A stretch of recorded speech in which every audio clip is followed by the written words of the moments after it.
Thank you, everybody, for coming today. It's 12:03. I realize for many of us, this is our lunch break in our office hours, we're in the middle of your very busy day. So thank you for taking time and joining us. My name is Beth Lang, with a dog in the background. I apologize. I am a general pediatrician at Waterman Pediatrics and co-director of PCMH Kids. And in keeping with everything else that's going in my life today, I cannot get the camera on my computer to work. So I apologize for being the voice from the dark. But you really want to hear from Dr. Connors today anyway. So welcome to Pediatric Virtual Care 2.0, Options and Strategies for the Rhode Island Pediatric and Family Care Practices. I wanted to first just level set by going to the next slide as to what our objectives are today. I've introduced myself and look forward to introducing my friend, Dr. Connors, in just a minute. And today we're trying to look at how telehealth works in the pediatric and family setting and how we can use telehealth to better take care of our patients and families in that setting. Next slide, please. As with everything else in PCMH Kids and CTC, it's always good to understand what questions we're trying to answer when we look at an issue. And so thanks to United Healthcare Telehealth Project, a survey was sent out to Rhode Island practices, and we had 47 respondents. 11 were family medicine, 15 are pediatric, with over 900 patients answering the questions. And from that, they kind of looked at what are the needs of offices and families via telehealth. Some couple of themes floated to the top. Top 4 things to improve telehealth would be patient education, better workflows within the office, improved internet access with patients in the community, and training of the staff as to telehealth best practices. What are the visit types that are most amenable to telehealth medicine? Sick visits, medication management, answering questions about COVID concerns, and routine follow-up for chronic conditions. Looking at the experiences from pediatric patients, again, a couple of themes came to the top. The majority of those who'd had a telehealth visit thought it was a pleasurable experience and would not mind doing that again in the future. They appreciate the convenience of it and the safety of telehealth in the pandemic setting. But some of the barriers were, not surprisingly, lack of phone or computer access or patients' comfort at using the phone or the video for the visit. And some improvements that were suggested were over half the people would like some education on how the technology would work. And a third of respondents would like to have some more information about what conditions are most amenable to telehealth appointments. Next slide, please. These are some comments that we heard from the pediatric patients that were raised forth in the surveys. Again, I'm sure all of you have heard these comments in your offices as well. Next slide, please. And so to help us better understand, we've reached out to a national expert at pediatric telehealth. And with that, I'd like to introduce my friend, Dr. Mick Connors, who has really helped all of us right before the pandemic started, teaching us about his telehealth platform, and we're lucky enough to have him come back and teach us what his company has learned in the last 15 months and what kind of foundations they've built that experience on. So Dr. Connors, thank you for joining us and welcome to Rhode Island. Thanks. Great to be here virtually. I have to come visit in person for sure. Appreciate the kind introduction and really appreciate the invitation today to kind of share some of the things that we've learned and kind of dovetails nicely with the survey that you have done there in Rhode Island as we kind of look at this from a national perspective and continually learn from the experience of pediatric telehealth. I've been interested in pediatric telehealth, just so folks know. My background is a pediatric emergency physician. I continue to work as a locums in PCR and kind of gain the perspective of seeing the children who aren't connected to the medical home, mostly kids that are going to retail clinics, non-pediatric urgent care. And that's really what spurred my interest in technology. So I tell folks I'm the least technology savvy person that ever started a tech company, because at heart, I'm a pediatrician, I'm a clinician, and really for me, the technology is about how to keep kids connected to the medical home and the medical neighborhood. So it's a pleasure to be here today and talk a little bit about, post-COVID or, maybe near the end of COVID or the first realm of COVID, how to think about virtual care in your practice, what we've learned and kind of where we need to go kind of going forward. Next slide. So we did a survey ourselves. So we did one back in March of last year, which was pretty interesting because about 10% of pediatricians were providing telemedicine.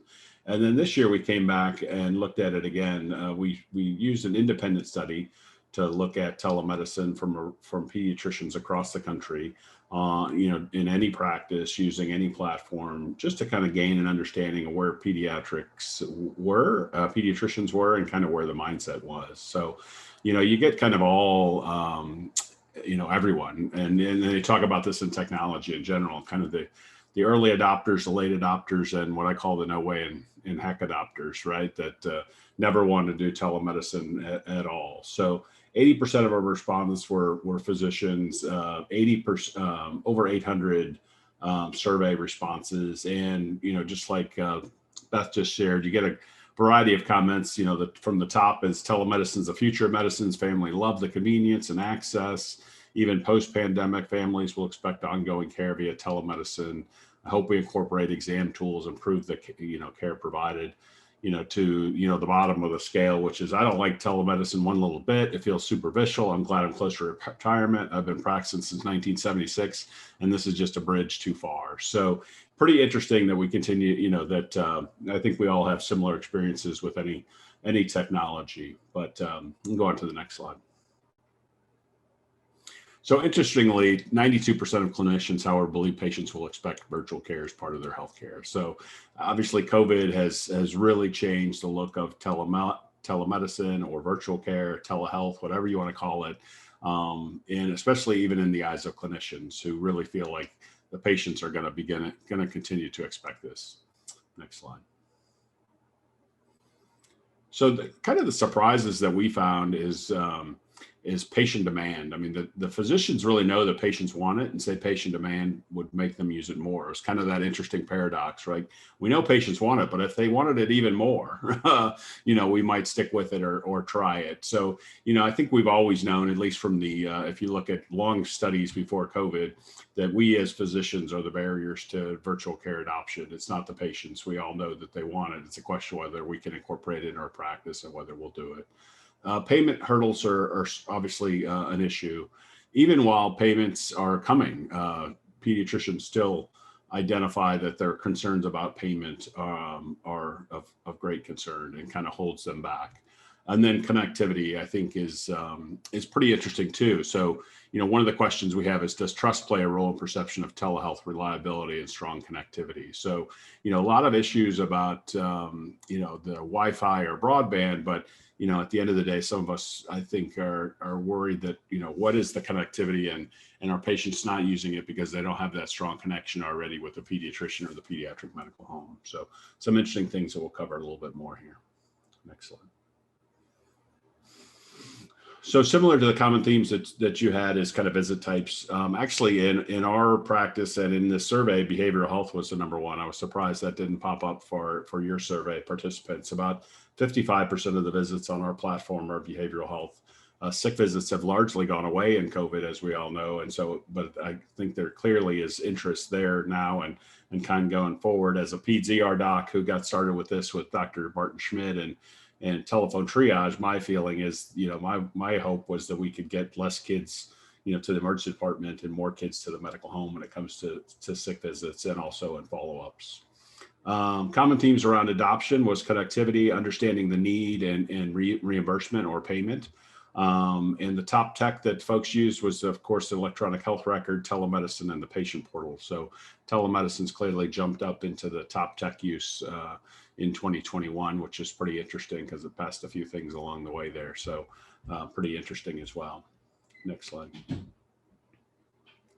So practice visit trends, and this was self-reports, but these are pediatricians reporting on what kind of practice, what kind of visits they're doing per week, how long they are, what their available hours are. And again, it strikes some interesting themes. Most are still doing, about a third are doing, 0 to 5 visits a week. And then 25% are doing 20 plus. So an interesting dumbbell shaped curve, really, right? So it's either the high adopters or the low adopters. I mean, we have folks that do up to 200 visits a month, and we have others that have 0 and say their patients aren't interested in telemedicine. So it's a pretty interesting thing to see that dumbbell kind of shape there. Duration, okay, is also, probably 10 to 20 minutes, again, is the reported duration for a telehealth visit. And then the thing that kind of surprises me, or maybe it shouldn't surprise me, but maybe it's the idealist in me, is that 96% of these visits are really during office hours, and we'll talk. But I think telemedicine's real advantage is how do we kind of extend some of that outside of those typical hours, especially for parents that are worried with kids or sick kids. So only 31% are doing after hours, even on the weekdays, and 29% are doing weekends. So it will be interesting to see as sick visits come back and as things come back, and as we have, increasing concerns around retail clinics and urgent cares, kind of where this will go. But, for now, kind of telemedicine through COVID has been mostly replacing those in-office scheduled visits. Next slide.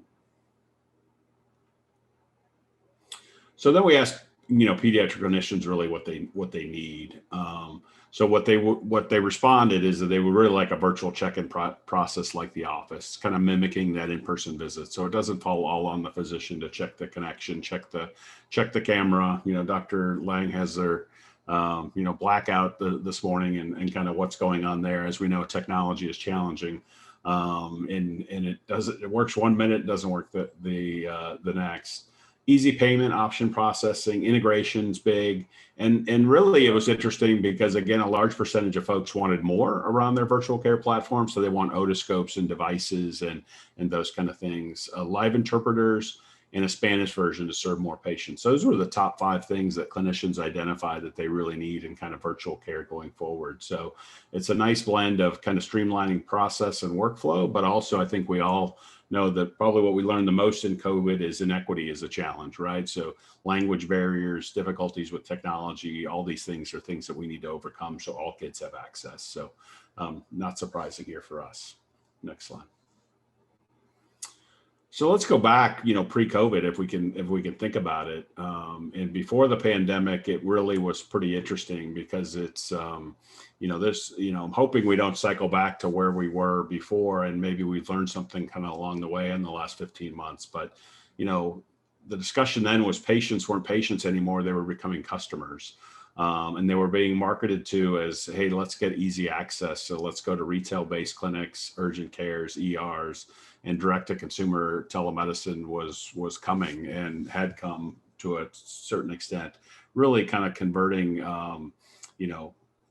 less discussion of quality and connection and who you're seeing in the medical home, and more about see somebody now, kind of use the Uber model, for lack of a better term, to say, hey, it's just about access and seeing anyone, anytime, anywhere. So certainly the internet has changed where patients go for medical information. It's pretty clear that Dr. Google is leading the way in kind of finding out what I need to do and how I need to do it, and really has displaced some of those questions around nurse triage and other things. And then obviously social media, social networks, websites, all those kind of things. Pediatricians, we knew we're seeing declining sick visits, and we were seeing, even before COVID, kind of rising preventive care and mental health issues. Next slide, we can highlight that some more. So this was this was published by the American Academy of Pediatrics, even in 2002 to 2016, where we see kind of the decline for primary care, both combined sick and well visits. Well visits actually with a slight uptick, but sick visits really, declining per patient, per year. So if you look at the averages, the frequency of a reported visit, you're hovering around 1 for most patients. And if that one visit is going somewhere else, then you're missing the opportunity, which has always been my concern as a peds-ER doc, that I feel like more part of the problem than the solution. I can treat your strep, but I can't tell you about your immunizations. I can't check on your well visits. I can't check on your mental health. All I can do is do that transaction of taking care of that one problem. Whereas you all in primary care do an amazing job, because that strep test isn't just a strep test, right? That sore throat isn't a sore throat. You're going to have the record. You're going to look through it. You're going to keep kids connected. So to me, this has been a concern, and I'm hoping a concern that we can kind of take back through virtual care, where we can see some of those sick visits and that access coming back to the primary care medical home. So, I think the question is it just less sick kids? Is it out-of-pocket costs, or is it workarounds, right? So it's just easier to drive down to that CVS or Walgreens than it is to try to call my office and get through a phone tree and get a scheduled appointment and take off of work and do those kind of things. So again, I think things that we should continue to keep in the back of our mind as we think about, gosh, should I just give up on telemedicine and virtual care, or is there a reason that I should continue doing this? Next slide.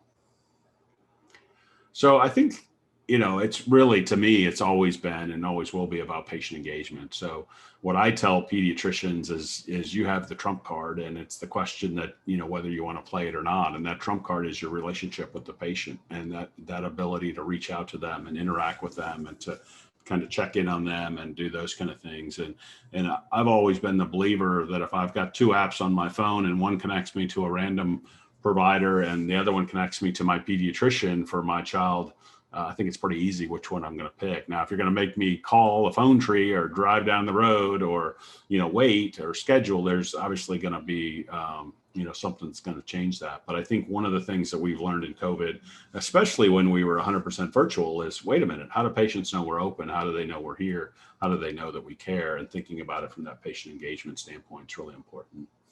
Next slide.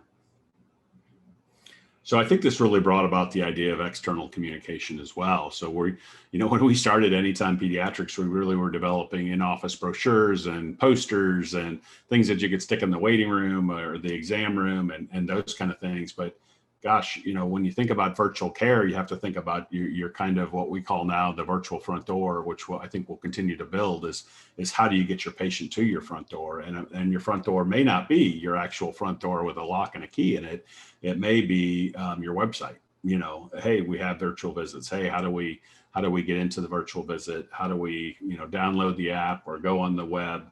Or how do we reach it? How do we know that our practice has it? So I think the website is critically important. Next slide.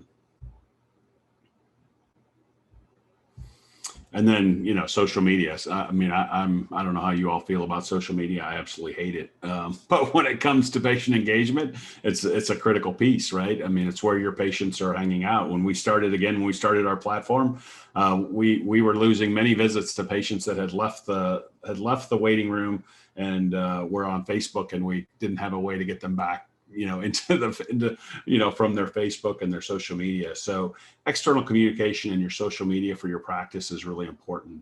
Again, demonstrating, hey, we're open, we're not open, when are we open, how do you reach us, how do you do what you need to do? So you can't just sit back, or it's harder now to sit back and just wait for your patients to call. I think there's more and more need to kind of almost, market and advertise your practice, which many practices aren't used to. But it was an interesting thing too today. Kaiser Family Foundation just put out a study of Medicare patients, and even through COVID, 25% of the patients had no idea whether or not their primary care provider offered telemedicine at this point, which is pretty remarkable and a pretty easy step for us to use social media or websites or other things to at least know that the patients that we care for the most and the ones that are tied to us and that will claim us as their primary care physician know whether we have this or not. So really important as well. Next slide. So internal communication is certainly going to be more of a hot topic as well. So flyers in exam room. Some folks have a TV monitor in their waiting room. Waiting rooms are shrinking. Exam rooms are probably shrinking. Numbers are changing up. But really thinking about how do you get patients on? Whether you have My Chart through Epic, whether you have a different app. Are they registered? Are they signed in? If they're going to have troubles, while they're sitting there in your exam room, what a better way to overcome some of those issues around usernames and passwords and all those different kind of things that they sometimes run into trouble with. So getting folks to pre-register, getting them on your portal, getting them on your app is really critically important. So when that time comes, when they have an appointment, or they have that urgent need, it's not kind of fuddling around with figuring out how to do it. So again, ways that you can kind of drive this. Next slide. So success is kind of getting the word out, obviously. So nurses offering telemedicine appointments to eligible patients, periodic communications, and then front desk, pre-registration, website, day of appointment verification. Really what it comes down to, and I think this is what we see across our 250 plus practices across the country is, the clinician is the key driver here. If you have a champion in your practice, and if it's the clinician, those are the practices that are going to integrate telemedicine, that folks are going to get excited about it. And when the opportunity arises for the nurse or the front desk, to kind of, let the patient know that this is an option or not an option, or hey, this is one you need to come in for, and the like, it's pretty remarkable. My own personal experience has been the same as a patient. Driving, calling, get an appointment, driving half an hour, waiting in the lobby for an hour, spending 5 minutes with the doctor just to check in on a medication, and then sending me home, versus another physician that I saw who said, hey, we really want, our doctor loves telemedicine. Do you want to do a telemedicine visit? And I'm like, heck yeah, right? I mean, it wasn't the prettiest telemedicine visit in the world, kind of clunky and whatnot, but it sure beat, waiting 20 minutes in my living room than waiting, 20 minutes in the office. So I think it's going to be an interesting thing, but we certainly, again, telemedicine is not a bell-shaped curve right now. It's that dumbbell-shaped curve, right? So you have the kind of the doers and the non-doers, and the folks that really are kind of, taking it from a practice perspective and working on that patient engagement side, are certainly doing much more via telemedicine. And I would argue keeping patients more connected to their medical home than those who are kind of hanging back and waiting and are not quite sure. Next slide. So another opportunity is for our teens, I would say, and the group asked me to kind of highlight teenagers, and there's plenty of data, that teens love social media, and that teens love to interact with their smartphone and their cell phone, and good data. You can go on to the next slide. Good data on, sometimes they're actually much more comfortable at home, and they're comfortable in a private place talking, whether it's emotional health, behavioral health, those kind of things. So, that's one of the things that I think is really an opportunity for pediatricians and family physicians is, as I think we all know, our teens are probably suffering the most, more than anybody, right now with the pandemic and with all the changes and with all the things that they've been through from the social isolation and the like. And so, one is, offering it to the teen, making sure that they're in a secure and private place, certainly finding out if they have any discomfort or, probably they have the most I hear from pediatricians is the teens are actually, are probably too comfortable on these visits, and you have to encourage them to be in a private place and tell their friends to leave the room and do those kind of things. But what the studies are showing is that teens are probably much more interactive, much more open, via virtual visit, especially for behavioral health and the like. I hope over time we can continue to solve kind of the confidentiality issues around teens being able to request visit on their own, and also, how we can interact with them, independently, in a more streamlined manner. I know in Rhode Island, and Liz, correct me if I'm wrong, but I think the age is 16 as far as being able to request visits based on that age. But I think you'll kind of see more and more of this kind of going forward, thinking about how we can kind of streamline some of the process, especially for the confidentiality and the confidential issues around teens. We did a webinar last week with Dr. Colleen Kraft and Dr. Bart Perriard on mental health, and pretty interesting use of technology and things like Chattis and pre-screening, but also, an incredible uptick in mental and mental health issues in these age groups. And it goes back to some that we'll talk about a little bit, but how do we get ahead of the curve? How do we screen them before it's time for the annual visit, before they've had symptoms for 6 months or 9 months or in crisis? So I think you'll see more of this kind of in that teenage population going forward. Next slide. So, and then we can also talk about at-home care. You can go on to the next slide. So, there's lots of discussion, and I will be the first to tell you that I don't think virtual care is here to replace an in-office visit or every in-office visit. I also don't think it's the solution for, virtual well care from 100%, but there are benefits. There are things that folks have identified, we've identified, that are really helpful when you're doing a virtual exam and you're doing it not in the office, and things that you can do, or parts of the annual checkup, or other things that you can do. So like visualizing the medications, exploring the environment. We have pediatricians who look at asthma, and their child is not responding and they're on multiple controller meds, and then you go take a look at the home, and she jokes because Uncle Joe's smoking in the background, or you can see the mold on the walls, you can see the old carpet, and kind of starts to make a little bit more sense. You can begin to pick up on developmental milestones. There's more technology coming around some autism screening and things like that. But even just if there's a child at home and they can't get in COVID, for example, they don't have transportation, being able to check in and see those kind of things. You can see their activity, and you can really get the parent engaged in the exam as well. So there are opportunities for some benefit around virtual exams. Next slide. So then we talk about sick visits too, kind of just highlighting kind of some of the things that you can do. So rashes, vomiting, looking for dehydration, cough and cold symptoms, constipation, diarrhea, pink eye.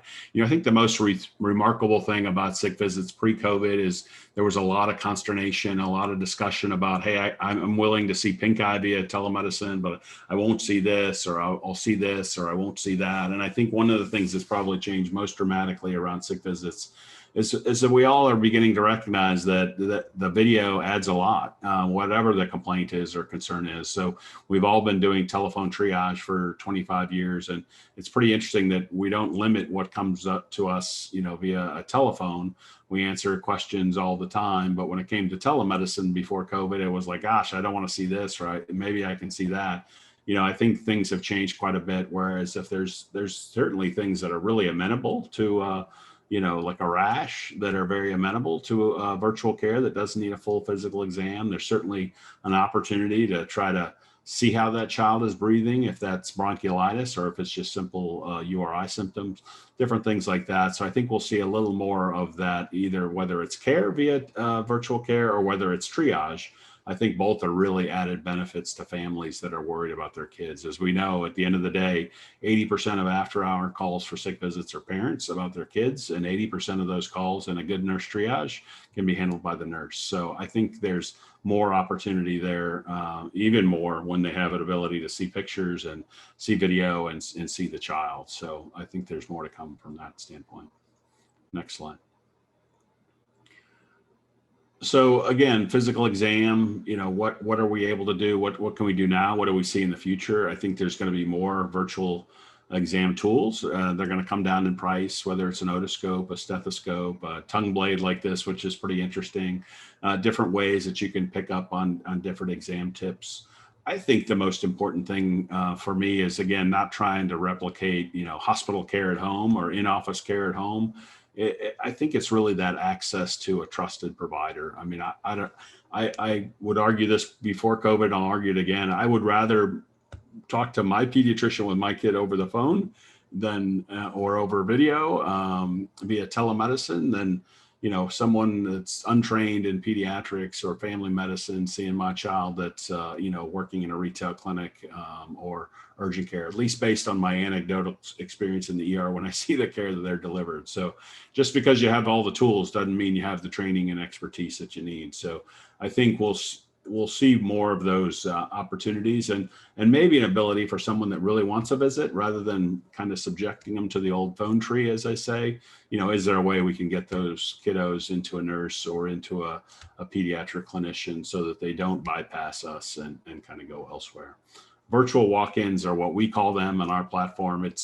Those are the most active practices they have. They're doing more visits. They're seeing more of their kids. They're losing less of their patients because they have that access, that ability to come in and say, hey, I just need a visit. The nurse can see them first and triage them and schedule them later. They can go right on to a clinician that's available. I think, and I hope we see more of that, because I think access to the medical home is critically important. Next slide. So then we can certainly talk about behavioral health and that ability. I'm amazed at some of these practices that are saying that their patients want to come to the office. I can't imagine any patient that wants to come to the office on a regular basis for an ADHD follow-up or med check. Maybe they do, but to me, these are probably simple things. We have many pediatricians that will do their ADHD follow-ups, even if they alternate every 3 months. they'll do it from home. They'll do it after school. The patients will be home. Pretty easy way to connect, check in how they're doing, see what's going on, see if they need to make any adjustments. Certainly if they're worried about weight, blood pressure, things like that, there's pretty simple and inexpensive ways to get those at home. But, most pediatricians will do that with every other visit because most of these kids are pretty stable. So again, mom doesn't have to leave work, pick up the child, bring them into the visit, do all those kind of things. So, I mean, even at baseline, like I said, 55% of our visits are ADHD and follow-up visits and med checks. I think we'll see more visits for mental health and close follow-up. If you have to start a kid on an SSRI or, and you want to check on them in a couple of weeks or in a month or things like that, why not do it via virtual care? Make sure you're kind of keeping up and staying in contact, which I think, again, is another advantage of kind of virtual care, especially with our adolescents. Next slide. So the other things I'll point out is there's a couple of things. There's now more apps coming. Wobot is one that's commonly used by pediatricians. Another one that was raised is called Sanbello.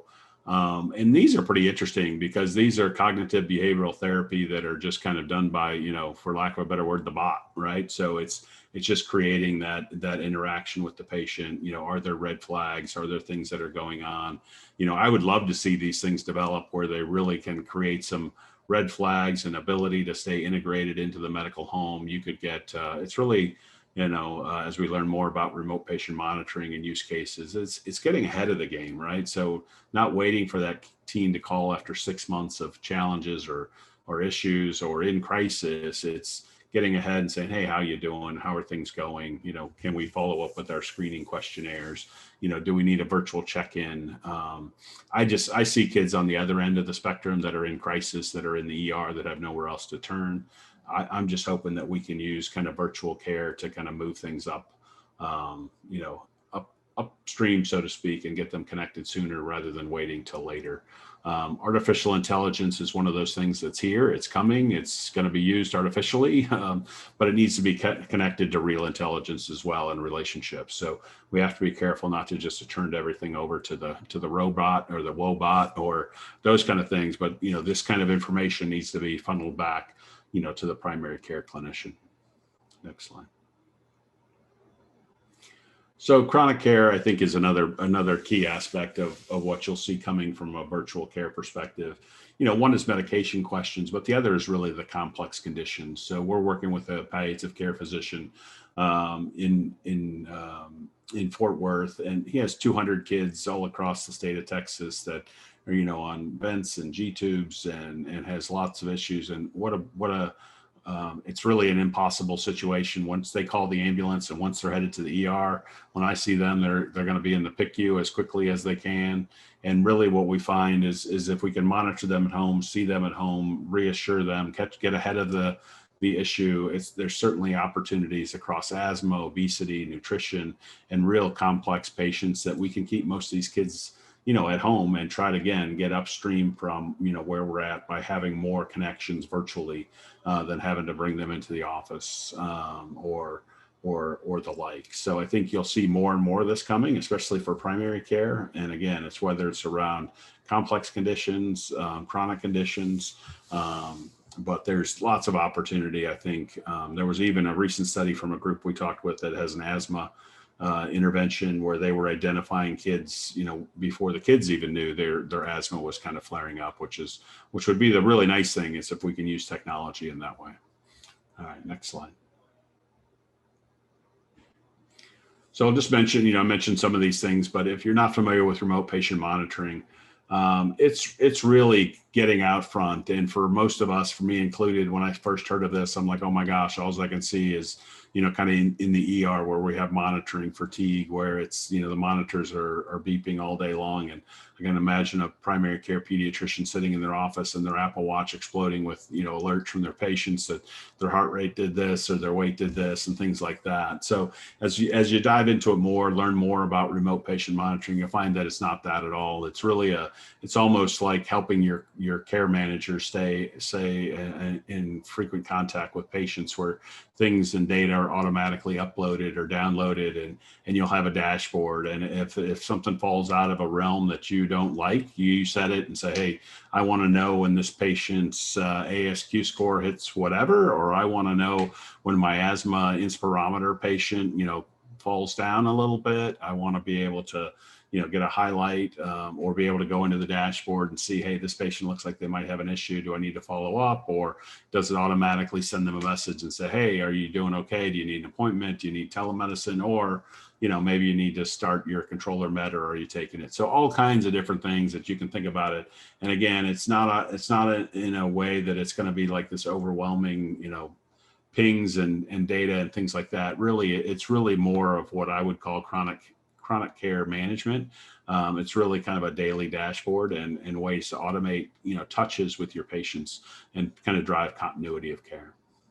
Next slide. So this is, something that pediatricians are well familiar with, was kind of these recommendations for preventative pediatric healthcare. And I think even pre-webinar, there was questions around, how do we, how are we going to do virtual well care? And I don't agree with virtual well care. But when you hone in and when you look at exactly what we do from a well care visit, I'm still overwhelmed by pediatricians who are able to do all of this in one visit on an annual basis, that they need to pull together all these different kind of things in one visit. So you need to do anticipatory guidance, you need to vision, hearing, all these different things that you need to do, and that we only touch patients, in a periodicity schedule, right? So it's, hey, every year we're gonna check in on our patients. We're gonna prompt them to come in for appointment, and we're going to hope they didn't go to the urgent care for that one appointment. And we're going to hope that they come in, and we're going to kind of connect these dots. And I think the opportunity with virtual care going forward is to kind of turn these dots into lines, right? So it's how many more touch points can we have? How many more interactions can we have? How can we do some of these things at home? How can we do some of these things, a little more efficiently? I mean, there's pretty simple ways to kind of do hearing screening at home, doing vision screening at home, doing CHADIS screening, so behavioral health, all those different things that you could get ahead of the curve. Wouldn't have to wait for that 1 year appointment. You could have follow-ups. There would be a lot more continuity as opposed to periodicity. I think it's something that patients will not only but it will foster that relationship with the pediatric medical home, where you're there just not when they need you, but you're kind of there, kind of helping them with their wellness and prevention and the like. So I'm hoping at some point this will be a continuity of care schedule as opposed to a periodicity schedule, because I think our care needs to become much more continuous. Next slide. And I think when we think about the virtual care continuum, it's not only going to be kind of the medical home, but it's going to be the medical neighborhood, right? So I think we're going to see more care out of the hospital, but I think there's going to be technology that's going to keep us connected, hopefully connected better. I know we harp a lot on interoperability and electronic health record, but I think what we're going to find is there's going to be a lot more than that can keep us connected. And what we're going to find, I think, with the new age of virtual care, where it's not just, hey, keeping kids in the medical home is important. Keeping kids in Rhode Island is going to be important. Keeping them in the hospitals that are close to you are important. As Cleveland Clinic and Boston Children's and Connecticut, all these different contiguous areas can begin to kind of compete for the same patients and kind of pull them in different directions. For me, it's always about how do we keep care local. That's, to me, is always the best healthcare. So how do you keep kids connected to the medical home? How do you get connected to the specialists that and how can we use data to really drive that? Because I think there is an opportunity here, again, to become a little more continuous. Next slide. So then the next question is going to become really, how do you define quality? And I think this is kind of the next step for telemedicine. Everybody sees it as, hey, that was cool, we had a video visit, but it really resulted in more visits, or it really resulted in unnecessary antibiotics, or it resulted in, say, hey, we saved some miles, or, gosh, the docs could make a lot of money because they could see all these patients virtually and then bring them in the next day. I mean, all the crazy stuff that you hear, around virtual care. And part of it's going to, be an important mandate, and one that should be all along. is, are we delivering the quadruple aim? Are we offering continuity and quality and the like, right? So it's pretty interesting to look at it.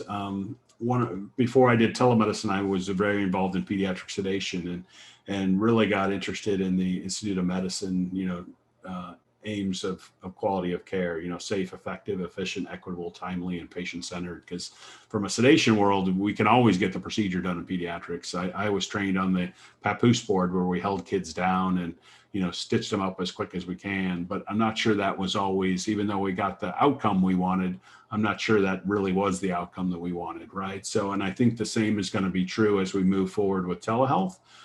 Just seeing somebody, just seeing them via video, just getting that antibiotic, just, getting that done. Is that really going to drive quality? Is that going to drive the value equation? Is it going to be better care at lower cost? Or is it going to default into where we've seen with retail clinics, which is great access. It's cheap for that initial visit, but overall, the total cost of care really hasn't been impacted, by more care. So I think it's an important next step. You can go to the next slide.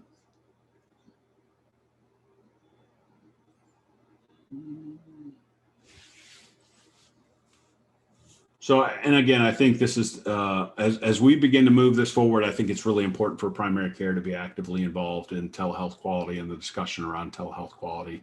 And I say that because there's some great work being done and there's some great ideas, but I'm not sure we've pulled it all together. I think one of the, and I can tell you from personal experience, when I started anytime, when I started this telemedicine trip, 4 or 5 years ago, people kind of chuckled at me and said, hey, Mick, companies already have this figured out. Teledoc's got telemedicine done and it's all streamlined and everybody knows what it is. And you're kind of wasting your time. You're late to the game. And then, when you look at where we're sitting now, it's like we know so much less than we knew before COVID. It's almost remarkable when it comes to virtual care, right? Because there's lots of things that we can learn. There's things that have worked or we think have worked, but there's a lot of questions still that remain. And it really comes down to, I don't think anybody has it solved. And I think we all do have different ideas of what success is when it comes to telehealth. For me, it's how do we keep kids connected to the medical home? How do we lower cost? How do we improve value? How do we drive relationships? For others, it may be, hey, we just want to reduce 30-day readmission to the hospital. So it's really important. And this was a very good article by Dr. Chow in Pediatrics, talking about health outcomes, individual experience, program implementation, and healthcare delivery, quality, and cost as kind of the main, domains as he puts it, in that. Where my pushback has always been in this is wait a minute, where's relationships in this, and can it be, what health outcomes are we looking for? And the biggest challenge, as we all know, in quality is we tend to look at process measures first, right? So we can save a certain amount of miles, we can, save this or save that. And the question is, how do you kind of continue to build out that whole picture? So I think it will be interesting going forward. Next slide. So I would really challenge you, especially in primary care in general, is kind of what aims we should be looking at. So, when we talk about access, cost, effectiveness, patient experience, clinician experience, those are nice buckets, but they leave us with wide openings into thinking about, is access just about being able to see anybody anytime? Is that quality, or is it, man, they really had an opportunity to see their primary care provider or that specialist or that, cost? Are these repeat primary care visits? Or are they repeat ER visits, right? Big difference in if I have to see a patient via telehealth and I say, hey, I need to see you in the office tomorrow, I think that's a success. Some people would say, well, that's 2 visits. Well, it's better than 1 ER visits, and it's better than, 1 or 2 or 3, urgent care visits. Again, adequate care, what is that? One of the remarkable studies we saw early on in direct-to-consumer telemedicine was that, something like, just an incredible amount, 80% of kids getting antibiotics via telemedicine, and that telemedicine is bad, and telemedicine should go away. When in reality, not one of those kids saw their pediatrician. So when you look at that same study that was repeated by Dr. Ray, in kids that went and saw their primary care provider, there was no difference in antibiotic prescription writing from in-office versus telehealth. So again, is it about the technology or is it about who you connect with and the like?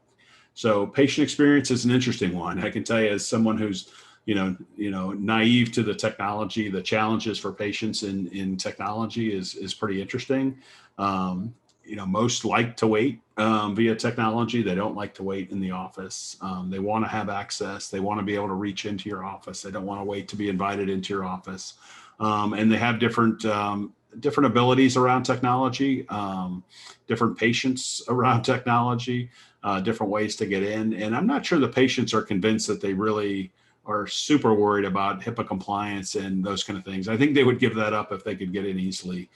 Whereas on the clinician side, it's much more about compliance, I think, and security, making sure they have the right patient at the right time, driving workflows, and really wanting to make that a great visit. So no pediatrician, I think, even when we're in our office, wants to say, gosh, this is more than I can handle. I need to send you to the ER. You'd love to be able to take care of that with one visit, be able to be done with it and kind of go with it. And I think, we're still learning our ways in virtual care, what we can do, what we can't do. But for the most part, it's, what data do I have? Do I have the electronic medical record? Do I know this patient? All those kind of things, I think, drive tremendous clinician experience. And like Liz showed early on, I mean, the parent feedback we get is so much less about our technology, and 99% it's about, I love my pediatrician. My pediatrician's great. I got great care, like I always do. They're the best, those kind of things. So it'll be interesting to see kind of going forward. Next slide. So I think the other thing it's pretty interesting is trust, and that's a topic that I think is often lost, especially with us in technology, or sometimes even, sometimes we get lost in the electronic health record, or we get lost in, hey, why aren't I think the current default is that the underserved population don't use technology because they don't have Wi-Fi, or they don't have broadband, or they have some kind of inability of technology. When I think, we need more exploration, because I can tell you, in our experience, pediatricians on our platform, for example, even with all the variation, are averaging 20 patient visits per pediatrician per month. And I can guarantee there's not a direct to consumer approach that's coming close to that, right? When the clinician says, hey, I want to see you, I know you trust me, and let's meet in via telemedicine. I think the trust is the true driver of utilization. I don't think we're doing anything special on the technology side, other than being the connector of the relationships that exist. So it's like when you call the cardiologist on call, if it's somebody you know and you trust, it's such an easier conversation than if it's like, hey, who are you? What do you know? What don't you know? I think it's very true for our patients, especially underserved patients. This is new technology. It's a new way to reach out.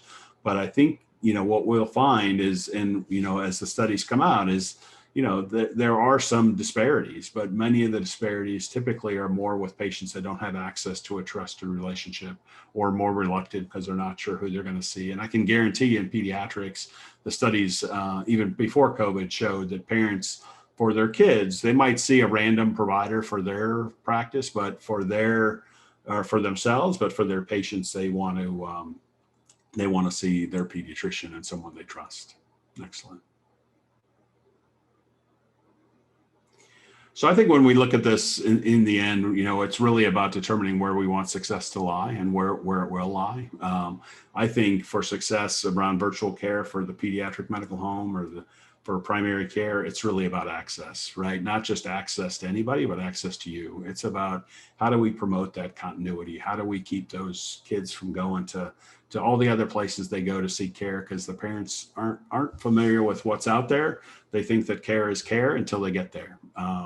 And so I think access is critically important. I think it's also engaging your staff and your patients. You have to champion this. I mean, it's new, it's different. They have to know that you're there, that you're available, that, how do they reach you? Do they go to the website? Do they download an app? I think we have to think more about continuity. I think, as medicine over the last 10 years to 20 years has really become very transactional. So it's, hey, I've got a sore throat, I get care. I have need a knee replacement, I get care. And I think as we move to wellness, especially around mental health, that fragmented transactional care is really going to drive us to think more about how do we stay more in contact and have continuity, but without overwhelming ourselves, right? But I think those relationships are the things that are really going to kind of drive, and that trust that they have is, to me, is where the reward in medicine is. I mean, as a pediatric ER physician, it's why I'm jealous often of you in primary care, because I have to create that trust in a quick interaction, and oftentimes it's tied to the hospital I'm standing at or standing in, and whether they trust that hospital and that more than they trust me. But to get them comfortable, they have to trust that you know what you're doing and that they have that relationship with you. So I think that's critically important.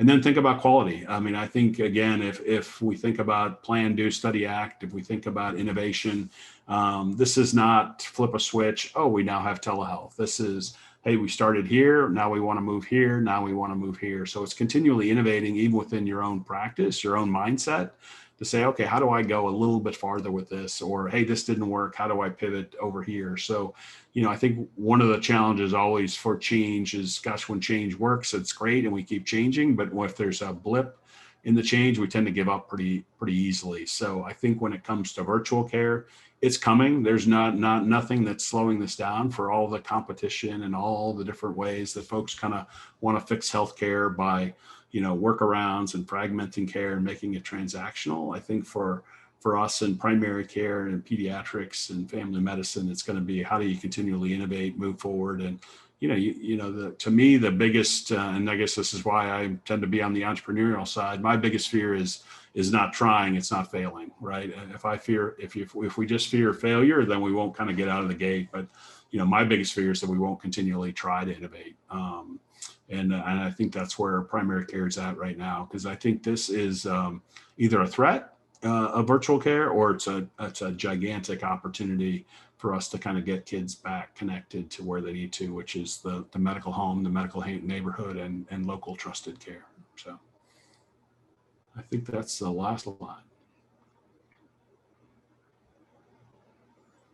All right. Went a little longer than I anticipated. Chatty today, I guess. Thank you, Mick. There's actually one question in the chat, wondering if we could have your comment. As the Rhode Island is starting to look at capitation payments for pediatrics or fee for service, in your experience in Anytime Pediatrics, have you had any conversations with your practices who are in more of a capitated setting or a fee for service setting, where you could give us some advice as we're building the system here in Rhode Island?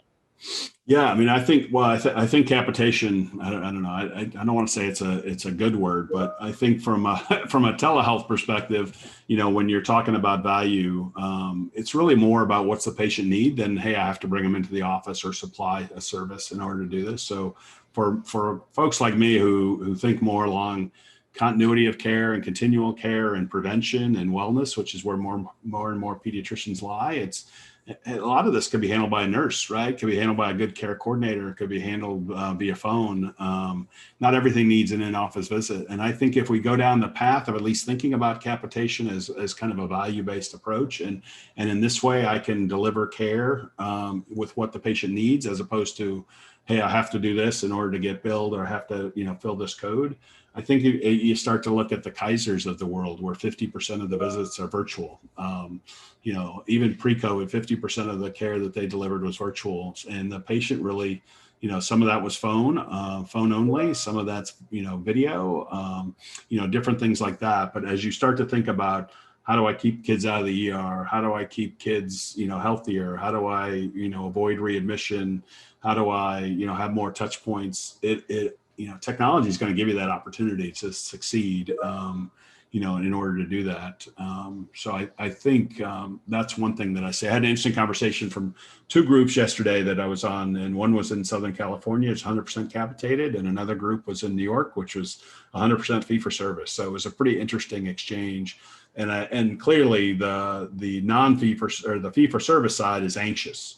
for sure right now with, gosh, are we going to keep getting paid? And how do I do this? And what's the codes? And is it going to be discounted?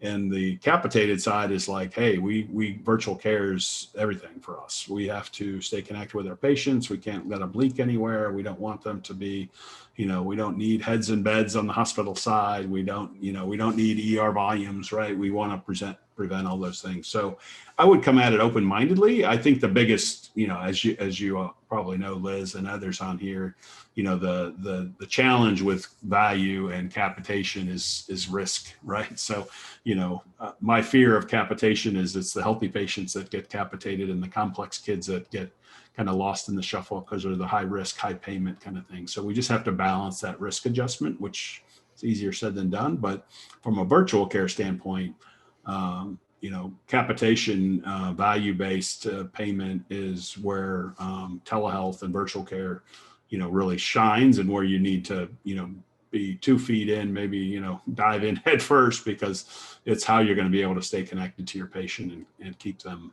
out of, higher cost of care.